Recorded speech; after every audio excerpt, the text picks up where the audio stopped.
Subscribe करें हमारे YouTube channel साधना gold को और पाएं वीडियो सबसे पहले। और हाँ, बेल आइकन दबाना ना भूलें।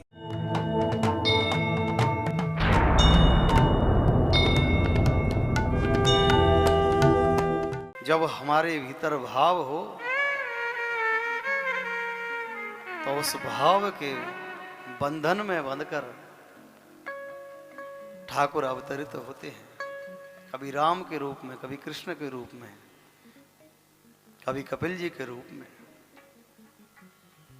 कभी नरसिंह के रूप में। लेकिन अगर भाव ना हो तो बात बनती नहीं है।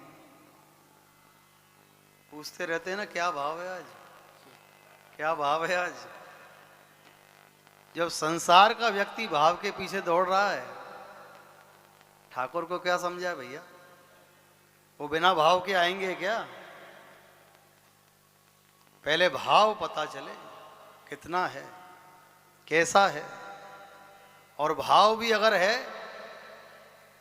तो उसमें मिलावट तो नहीं है, कहीं अपने कल्याण के लिए तो नहीं पुकार रहा। भाव की बात है। भाव से किया गया प्रत्येक कर्म प्रभु के सन्निकट पहुंचाने में आपको मदद करता है। और जहां भाव का अभाव हो, जहां भाव का अभाव हो, वहां ठाकुर भी कहता है कि तू अपने घर सही, हम अपने घर सही। वो एक शेर था ना, तुम्हें गैरों से कब फुर्सत, हम अपने गम से कब खाली। अरे तुम्हारे दरबार में आते रहते हैं, दुखड़े सुनाते रहते हैं, लेकिन तुम हो के सुनने को तैयार नहीं। तुम्हें गैरों से कब फुर्सत, हम अपने गम से कब खाली। चलो बस हो गया मिलना, ना तुम खाली ना हम खाली।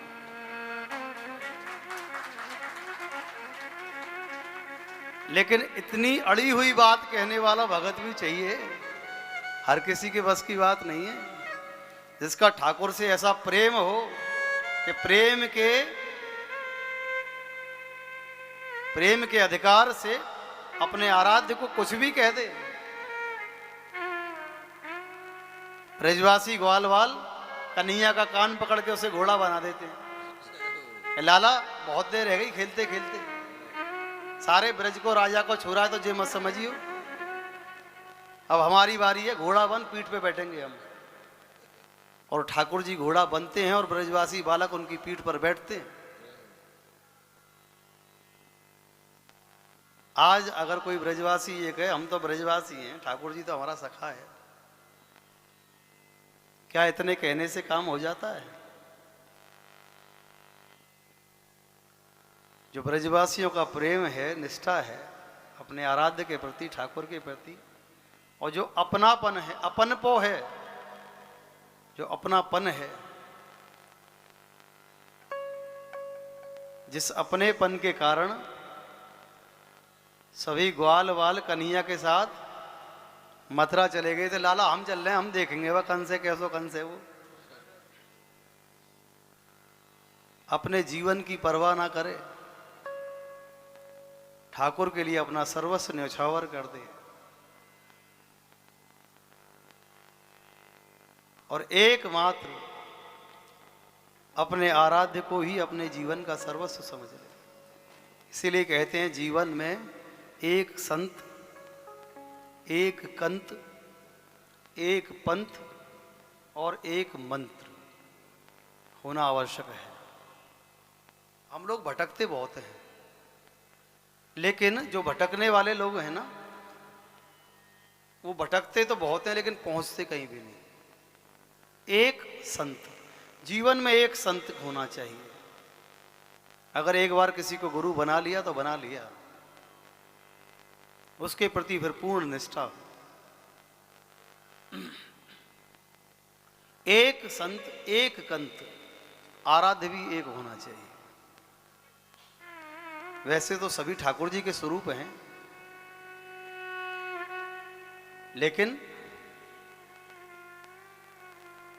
आराध्य एक होना चाहिए, चाहे वो कोई भी हो। चाहे आप राम को मानो, चाहे कृष्ण को मानो, चाहे देवी माँ को मानो, चाहे हनुमान जी को मानो, जिसे भी मानो, आराध्य जीवन में एक होना चाहिए।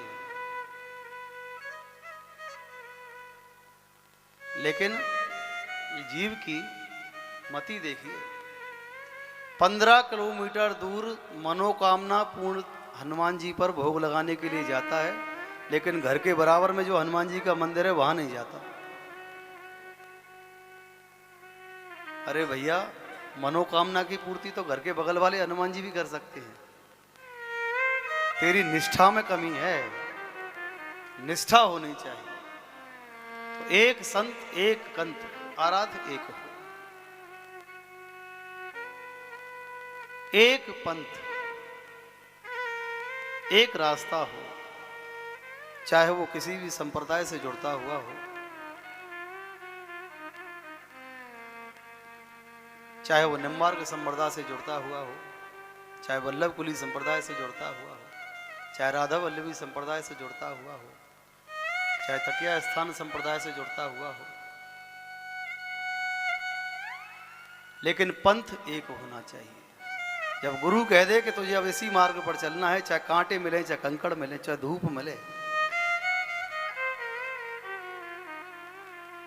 लेकिन अपने गुरु के वचन पर निष्ठा रखते हुए उस मार्ग पर चलता रहेगा तो एक दिन श्याम सुंदर मिल ही जाएंगे। एक संत, एक कंत, एक पंथ और एक मंत्र। जो गुरु के द्वारा मंत्र प्राप्त हो जाए, उस गुरु मंत्र को पूर्ण निष्ठा के साथ जपता रहे, और इस निष्ठा के साथ जपे कि सतगुरुदेव ने अपने एक अमोल खजाने में से हमें सुपात्र समझकर, हम पर विश्वास करके एक निधि हमें प्रदान की है। किसी के राजकोष में बहुत सारा खजाना हो, क्या वो ताला खुला छोड़ता है? ताला लगा के रखते हैं ना। और अगर देते भी हैं उस ताले की चाबी, तो किसी सुपात्र को देते हैं जो उसकी रक्षा कर सके, उसे आगे बढ़ा सके। लेकिन होता क्या है, कुछ दिन मंत्र जपा, फायदा नहीं हुआ, फिर दूसरा मंत्र ले लिया, उस मंत्र ने फायदा नहीं किया तो तीसरा मंत्र ले लिया। जैसे मान लो आप जा रहे हो किसी मार्ग में, कोई पेड़ भी नहीं है और गर्मी का समय है, आप सोचते जा रहे हो कहीं आगे जाके पेड़ मिल जाए, छाया में बैठ जाऊं। और मान लीजिए आपको एक पेड़ मिल गया, आप छाया में बैठ गए, और एक व्यक्ति आपको ऐसा मिला जिसके हाथ में ठंडा जल है। अब आपने कल्पना किस चीज की थी? छाया की ना। लेकिन आपको प्राप्त क्या हुआ? छाया के साथ शीतल जल भी प्राप्त हो गया। ये है गुरु के द्वारा मंत्र की कृपा, कि आपके इस जीवन का तो कल्याण करते ही हैं, और संसार से जाने के बाद आपको गोविंद की गोद में बैठा देते हैं।